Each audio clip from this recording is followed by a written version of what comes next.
Eu tenho sob a minha responsabilidade duas grandes divisões. A primeira é a região do Golfo e a segunda é a região do Levante, aonde se insere o Líbano. O nosso trabalho no departamento, basicamente político, é o de preservar e manter essas relações, de cuidar para que essas relações avancem e evoluam quando identificamos que há um forte interesse nacional para que isso aconteça. Administramos também as sensibilidades que uma vez possam surgir nesse relacionamento. Nós cuidamos politicamente para que não prejudiquem essas relações. Uma vez estabelecida a aproximação política, nós vamos também ver um incremento das relações no plano comercial, no plano do turismo, no meio ambiente, na defesa, na dimensão cultural. Essas relações, elas seguem uma orientação política, cuja origem não está no Itamaraty, que apenas executa essas políticas. Ela vem de compromissos políticos e de uma visão, de uma orientação do próprio chefe do Poder Executivo. Então, é sim possível identificar uma latitude flexível no padrão de relacionamento entre os países. E isso não acontece só no Brasil. Todos os governos seguem uma lógica assim. Sobe ao poder um mandatário que tem uma visão de mundo específica para aquela região e vai dar instruções para que essa política externa se traduza a essa visão. Na minha área, no Oriente Médio, nós também trabalhamos nesse diapasão, e tem sido assim ao longo da história da República. Apenas um país não é afetado por isso, o Líbano. Entra governo e sai governo, nossa política com o Líbano não muda. Nosso compromisso transcende injunções políticas ou partidárias. Eu achei importante fazer essa digressão para mostrar a relevância que o Líbano tem na configuração da nossa agenda externa. Isso tem a ver, sem dúvida, com os laços afetivos que nos unem ao Líbano. Nossas relações bilaterais estão lastreadas em forte dimensão humana, não só por ser a maior comunidade fora do Líbano, mas, sobretudo, pela forte interação com que se deu o encontro do imigrante libanês em nosso território, em todas as áreas. Eu não sei se nesses países de forte imigração libanesa, como Estados Unidos, como Austrália ou como Argentina, eu não sei se encontramos essa presença tão forte em todas as áreas, na política, no empresariado, nas artes, nas forças armadas, na diplomacia, nas ciências, na academia, etc. E também nos poderes da República. Entre 5% e 10% dos membros da Câmara têm ascendência libanesa. Tivemos um presidente da República de origem libanesa, tivemos um candidato a presidente da República, Fernando Haddad, também de ascendência libanesa, juízes da Suprema Corte. É impactante a contribuição da diáspora libanesa no Brasil. É um ativo que poucos países têm, e o Brasil se orgulha desse patrimônio. Historicamente, as relações diplomáticas com o Líbano, que já tem 145 anos, são irrepreensíveis. O governo e a sociedade brasileira se sensibilizam com o atual momento porque passa aquele país. Desejamos contribuir para a superação do impasse, tendo presente a engenhosidade do povo libanês, sua capacidade de superar desafios e sua resiliência. E como o Brasil, que também enfrenta desafios socioeconômicos de monta, como é que o Brasil pode ajudar o Líbano depois das explosões do Porto de Beirute? Como podemos avançar essa agenda? Nós temos essa capacidade de prover ajuda humanitária emergencial para o Líbano. Em agosto de 2020, o governo brasileiro enviou uma missão multidisciplinar de assistência para o Líbano. 2 aeronaves da Força Aérea Brasileira partiram de Guarulhos, levando mais de 6 toneladas de carga, que incluiu medicamentos, insumos e equipamentos médicos hospitalares.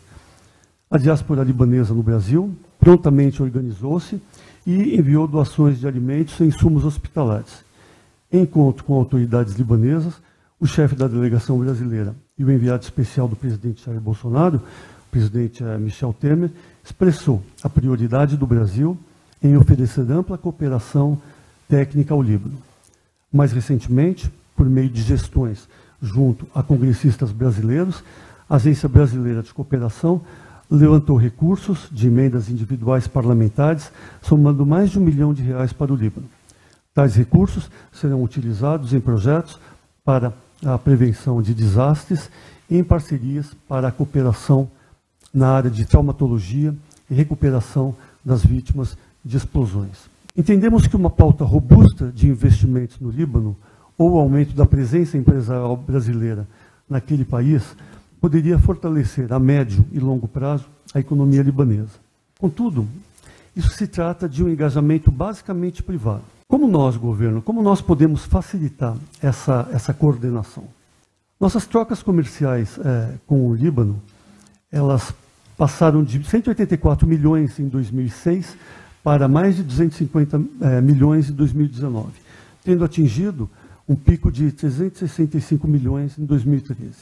Há muito o que fazer para aumentar esse valor e para diversificar a nossa agenda. A pauta exportadora ela é concentrada em produtos primários, enquanto as importações do Líbano, além de apresentar valores discretos, estão concentradas em poucos produtos. Nesse cenário, a composição da corrente comercial Brasil-Líbano, tal como se apresenta, abre larga margem para expandir-se e para obter maior valor agregado. A economia libanesa propiciou o surgimento de uma elite empresarial competente e criativa, que em diversos lugares do mundo tem mostrado que pode se realizar plenamente com capacidade de obter retorno para seus investimentos. Essa classe empresarial, ela precisa de apoio e confiança.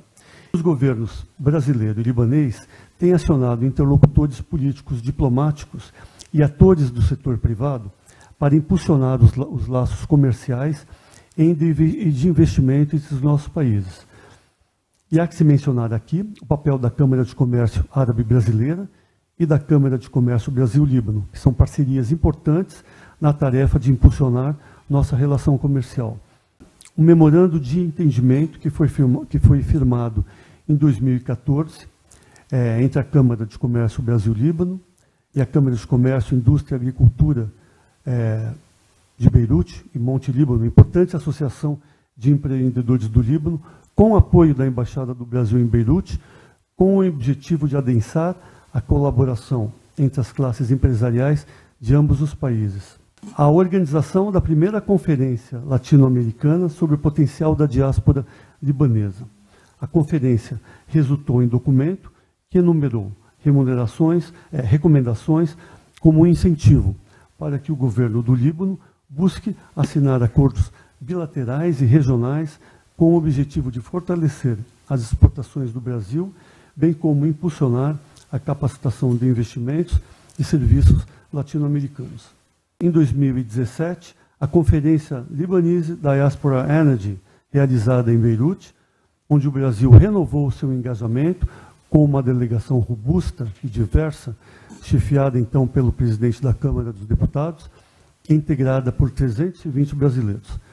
À margem do evento, o Conselho Empresarial Brasil-Líbano organizou o Fórum Econômico Brasil-Líbano, reunindo cerca de 100 empresários dos dois países. Em 2014, foi chancelado o Acordo Quadro de Comércio e Cooperação Econômica e, desde então, tem avançado as negociações para a assinatura do Acordo de Livre Comércio. O governo do Brasil está seguro de que o acordo gerará benefícios mútuos. Círculos empresariais dos dois países avaliam que a área de livre comércio, quando em funcionamento, facilitará a introdução de produtos de nicho cuja fabricação impulsionará os complexos industriais de cada país.